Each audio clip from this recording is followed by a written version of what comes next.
Yeah, hi, this is Dr. Amber from Chicago Arthritis and Regenerative Medicine. Welcome to our weekly live event. This is our essentially regular weekly live event where we discuss relevant issues for my practice, my clinic, musculoskeletal medicine, my patients, to give you a sense for what's going on and the most current updated information that you need to know regarding your musculoskeletal health. So there are three kind of broad things I want to cover today. The first is updates with what's going on with us, because I think we can provide some interesting value and insight in terms of how we're handling things during the current COVID environment. Number two is an interesting case of how we're handling hip pain. A regenerative medicine approach, which I think is insightful, will give you an understanding for how I approach hip pain and how you should think about hip pain as well. And then lastly, some common questions a lot of my autoimmune patients who are on medications have, and how we need to manage their inflammatory issues during this time, which then also connects to a broader question of how to think about risk during this moment in time. So from an update standpoint, at Chicago Arthritis and Regenerative Medicine, we have a lot going on. Even though our sort of clinical patient volume is down because of COVID-19 right now, I would say we're probably busier actually because of all of the administrative client service issues that we're still handling and dealing with in order to make sure that our patients are being appropriately cared for, which is interesting because you can still do a great job even during these kind of difficult times if you have the right focus, which is a team that is really focused on offering high-level care, high-level service, regardless of what the scenario and the circumstances are, and regardless of the technical solutions that are available. And I'm really proud of my team for figuring out a lot of the back office stuff, which is very hard. But some interesting things that we've kind of incorporated in this last week. So, one thing, a really interesting question is, as we start to get back into some version of normal life, how do we start testing people to see if they're safe to come back to the office, to work, all that kind of stuff? And we have some guidelines from the city, from the state rather, and we also have some of our own internal guidelines that just make good medical sense. So from the state standpoint, there are some obvious medical things like, hey, have the proper protective equipment on, make sure you're proper distancing between people, still try to maintain some degree of low-level traffic within the office as well. We're doing all those things, of course.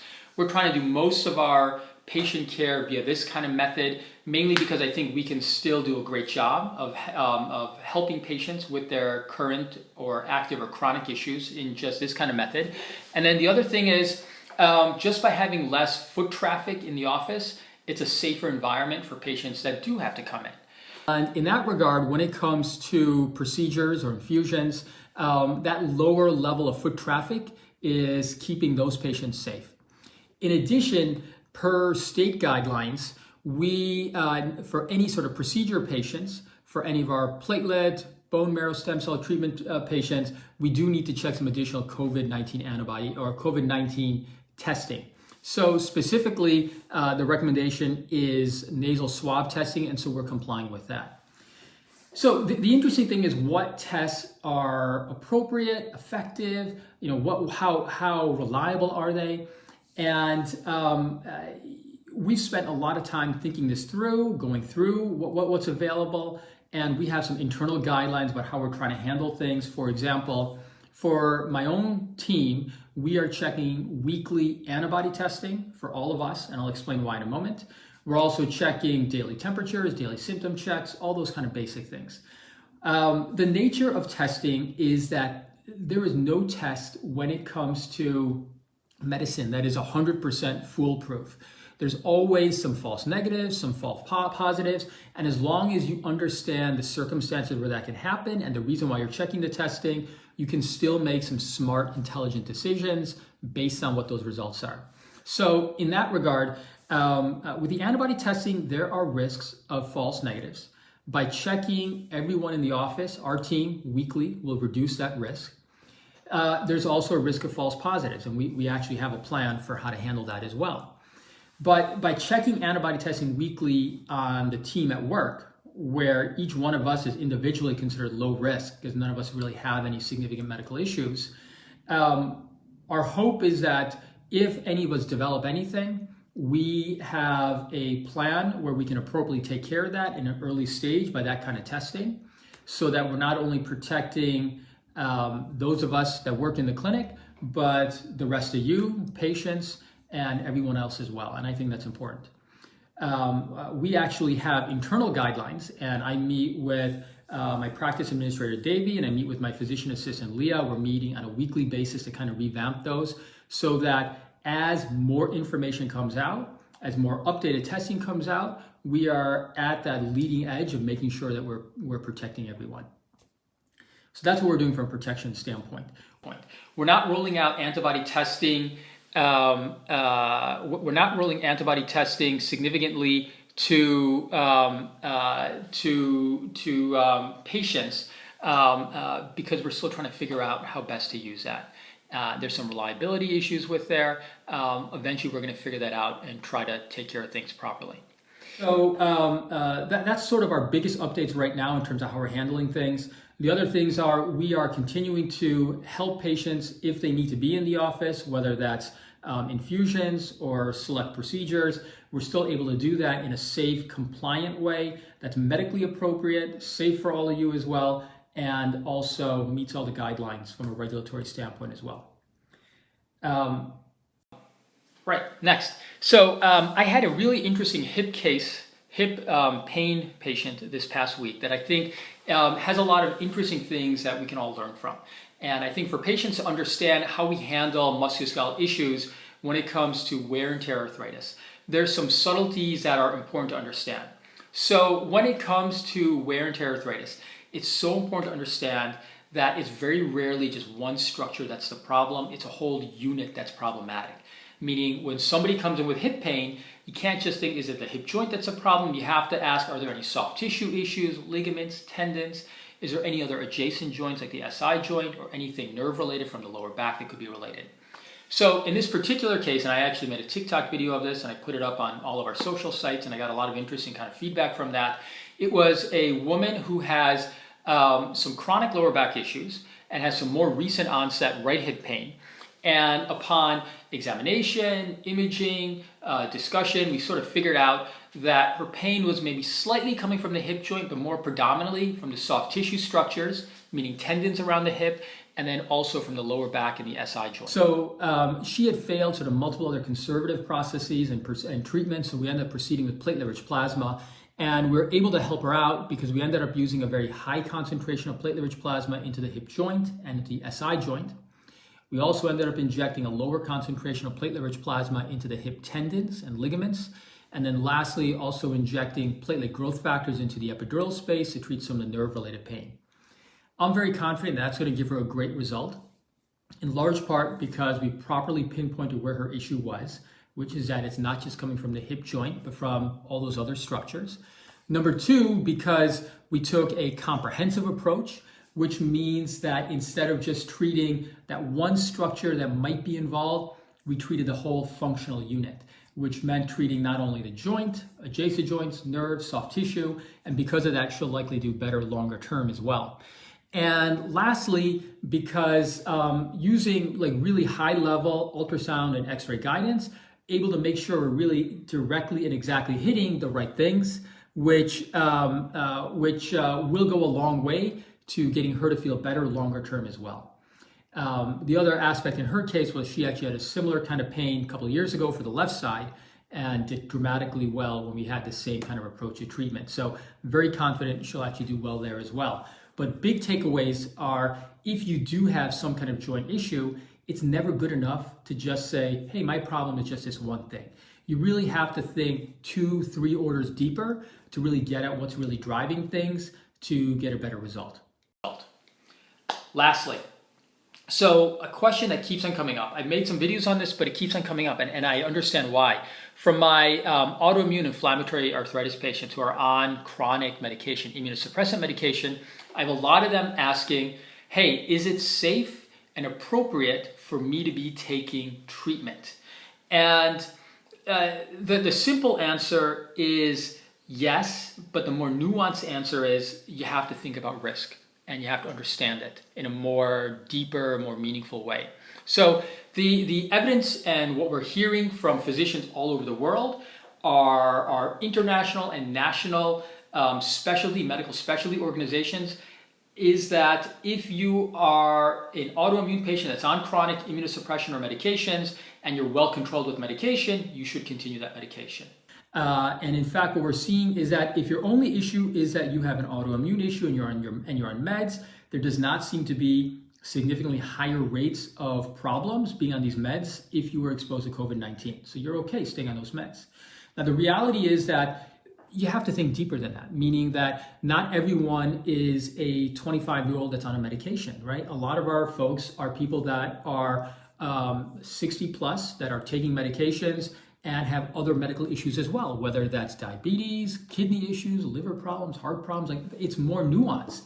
And it's important because those other risk factors are what can put somebody at greater danger. Meaning if you have a history of diabetes, that puts you in a little different category than someone who doesn't have that. And you can still make smart, intelligent decisions if you're kind of thinking through risk in a more kind of comprehensive way. So an interesting thing that came up recently for me on my LinkedIn feed, a colleague of mine, Mark Testa, put up something saying, hey, now that maybe we're slowly starting to come out of this COVID-19 thing, he wanted to know what are people thinking when it comes to getting their kids back into activities and just normal life. I mean, for a lot of us, our kids are just locked up doing, they're totally isolated from their normal life, and it's been very hard. And his daughter is the same age as mine, which is 6. And my take was, when I think about risk from my own family standpoint, meaning me, my wife, and my kid, we're generally low risk. We don't have a lot of other chronic medical issues where if we were exposed to COVID, we'd probably be okay. We're probably someone who would do fine. That's what the odds and the numbers say. And so from a risk standpoint, I can think about this and think, okay, what are the things that we can do to reduce our risk of having problems? And that means using all the appropriate social distancing, protective equipment, masks, gloves, all that kind of stuff.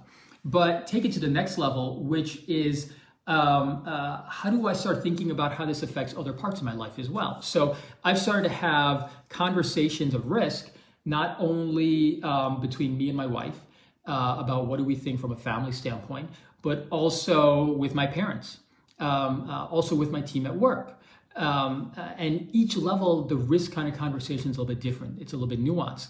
When I talk with patients, again, the risk conversation is nuanced based on what's going on with them as well.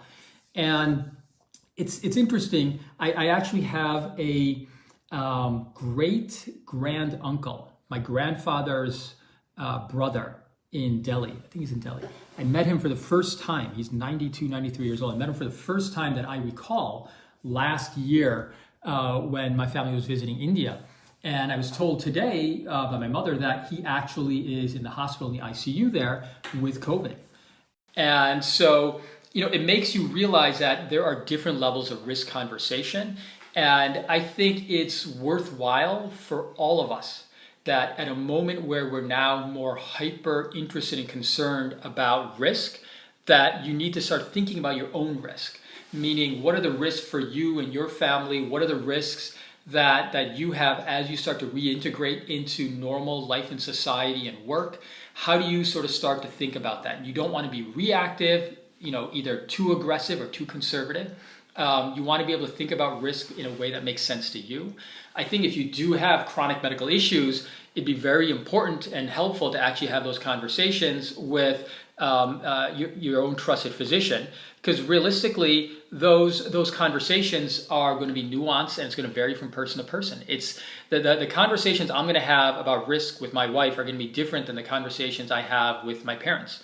I'm more concerned about the risks that my 70-plus-year-old parents have, who are very physically active, I'm more concerned about if my dad wants to run 6 marathons this year, which he normally does, because his risks are different than, let's say, the risks I have.